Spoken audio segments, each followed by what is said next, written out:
from AlicanteLawyers.es. Good to see you again. How are you doing? Good to see you. Buenas tardes, everyone. We understand that I should be saying something like Macho Hercules. Oh, that's fantastic. Macho Hercules.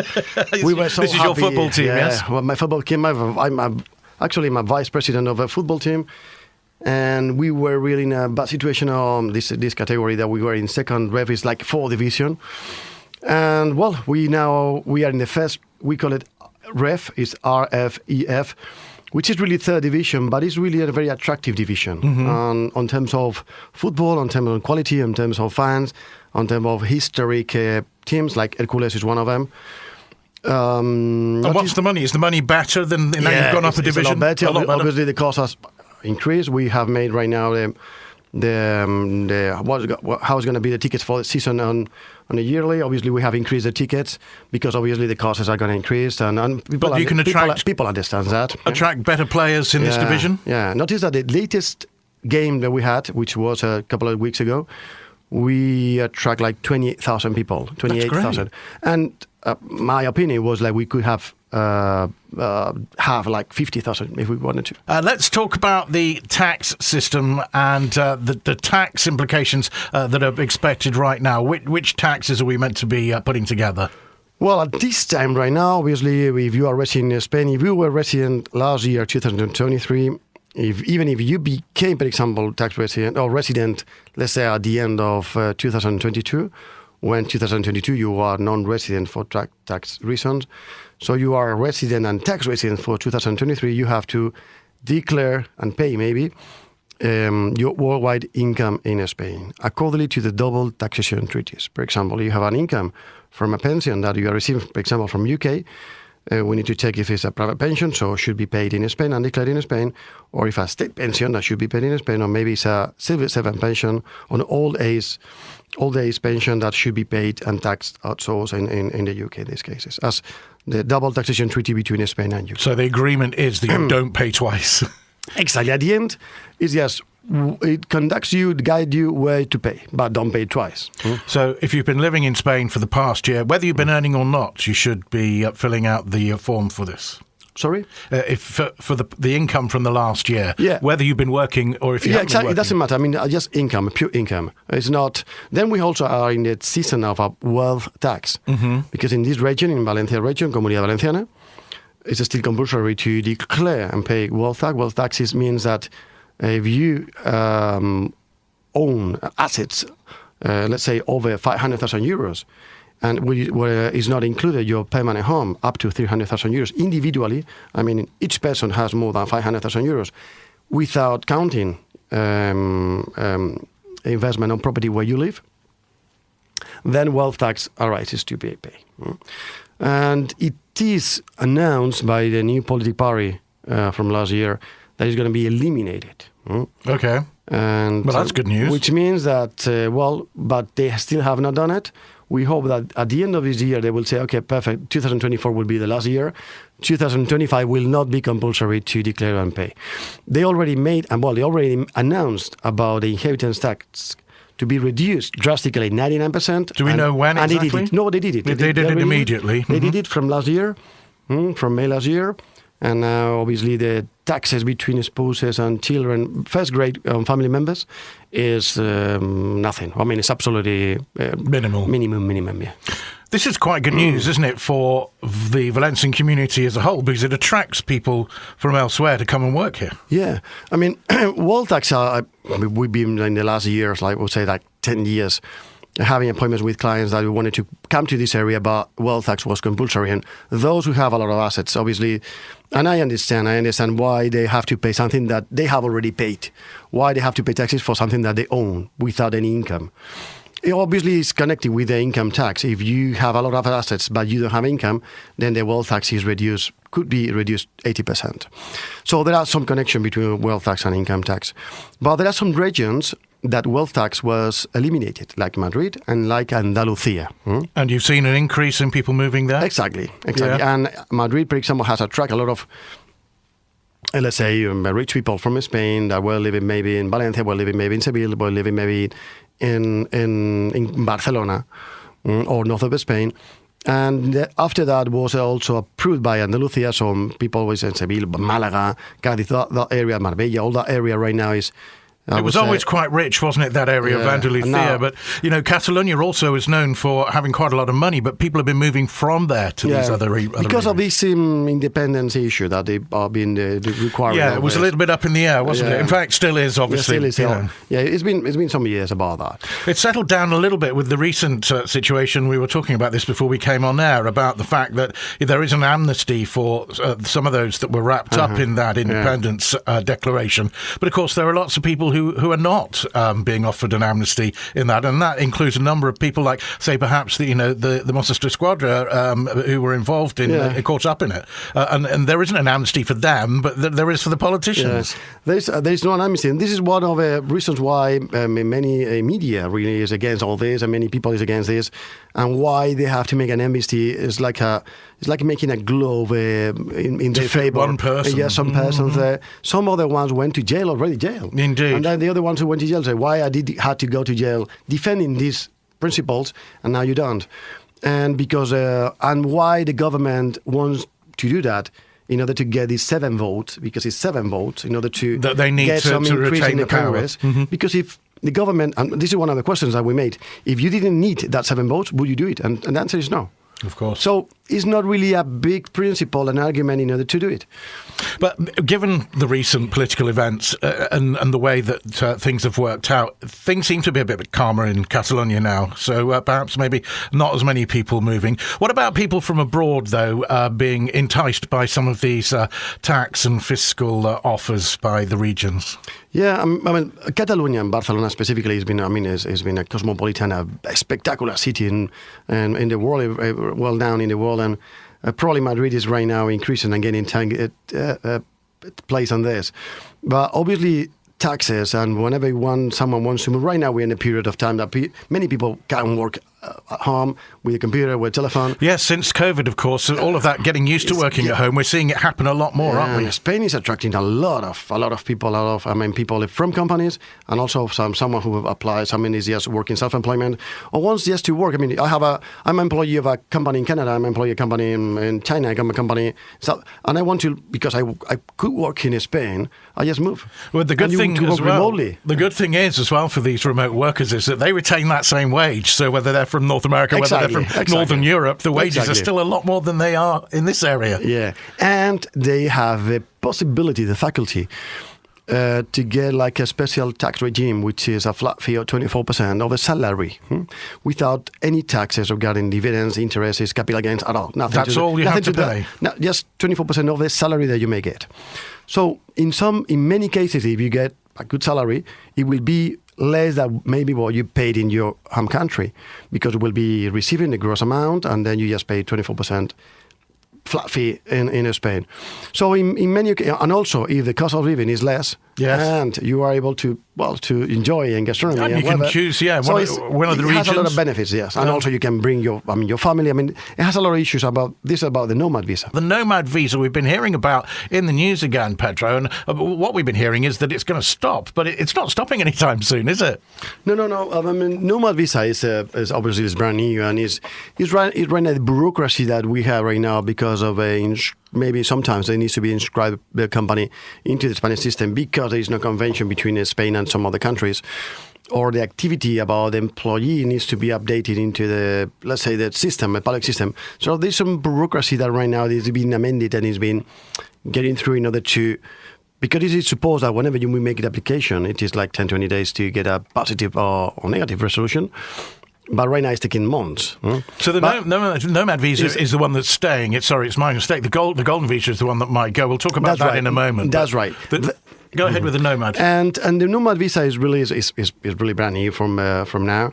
And right now we are receiving a lot of questions, a lot of queries regarding in order to get, because obviously Spain sometimes is like very attractive in order to come here and work remotely. At the end, Nomad visa is to come to Spain to work remotely. And was this the one you were talking about before the break, about 24% flat fee? The Nomad visa is it's an authorization to be resident in Spain. First application could be at least for 3 years for authorization for residency. You can be whether an employee of a company, or you can be also self-employment.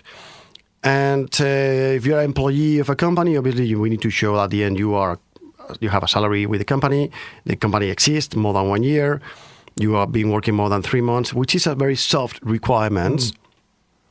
And at the end you have to show a letter from the company that shows that obviously the work you do is a work that you can do remotely in Spain.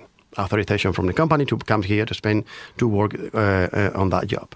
And if it's a self-employment, it's more or less the same. It's like with a letter of a client that shows that you've been more than 3 months working with them, and at the end you have to show that you have at least more than 3 years experience on the field that you are showing. Well, it really shows like a soft requirements, really.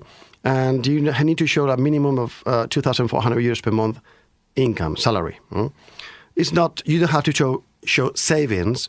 You have to show that you have income. And then the other part is the tax issue. The tax area on this field. It's not just for the Nomad visa, it's not just for Golden visa, it could go to everywhere really. Someone who comes to Spain with authorization or any visa that authorizes you to work and to work remotely, you are able to get access to the tax regime, which is treated like you will be treated like if you were a non-resident for tax purposes. As you said, it's a flat fee of 24% of the salary. And it's convenient. Why? Because obviously maybe sometimes you get like a high income. You're flexible. And sometimes your percentage is higher than 24. Okay, well, you get this 24%, you are saving some money. But also you will not pay any other kind of taxes in Spain about any other income. Imagine that you have income from dividends from a company.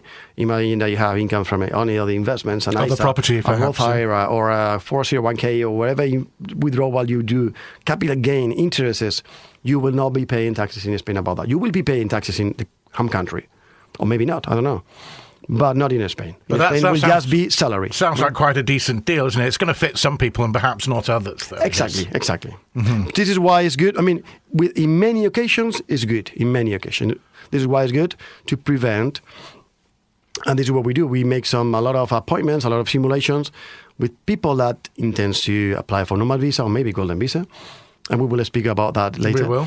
And obviously we manage in order to understand which is the scenario, when they want to move, what kind of job did you do, what kind of salary, what kind of income they get, ownership, about wealth. I mean, all these situations we need to check, and at the end we agree and we inform about capital gain. Maybe someone is selling the property and maybe buying another property in Spain.